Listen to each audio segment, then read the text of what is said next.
Hi friends, welcome to bgie channel. In this video, we will learn about punctuation marks. Let's learn how many types they are and how to use them in this video. Before starting this video, please like and subscribe my channel, it will encourage me to make more videos. Punctuation. Punctuation means the right use of markers to separate the sentences, to clarify the meaning. Full stop.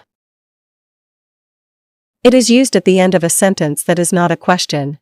Example: Ashoka was a great king.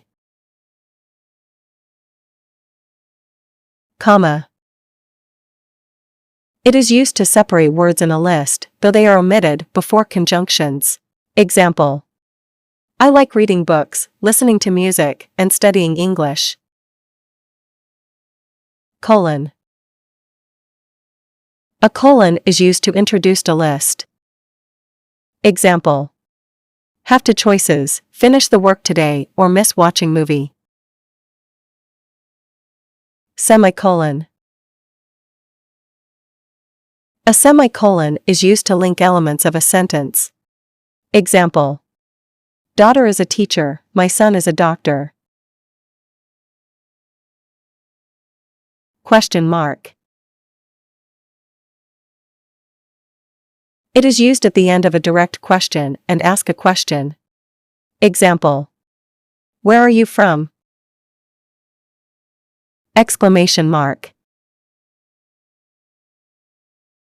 It is used at the end of a sentence expressing surprise, joy, anger, shock, or another strong emotion.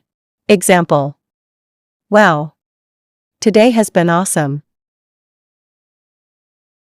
Apostrophe. It is used with s to indicate that a thing or person belongs to somebody. Show ownership or missing letters. Example: they're going to the movie tonight. Hyphen. It is used to form a compound from two or more other words and join words together. Example: my 8-year-old boy loves reading. Dots or ellipsis. It's used to show that words have been omitted, especially from quotation or at the end of a conversation. Example: to be continues. Quotation marks. It's used to enclose words and show what is said. Example: I work in Hyderabad, said Bgie. Brackets. It's used to add additional and non-essential information or set off less important details. Example: the two sisters, Madhavi and Durga, are learning how to play guitar. Thanks for watching and subscribe my channel for more updates. Bgie.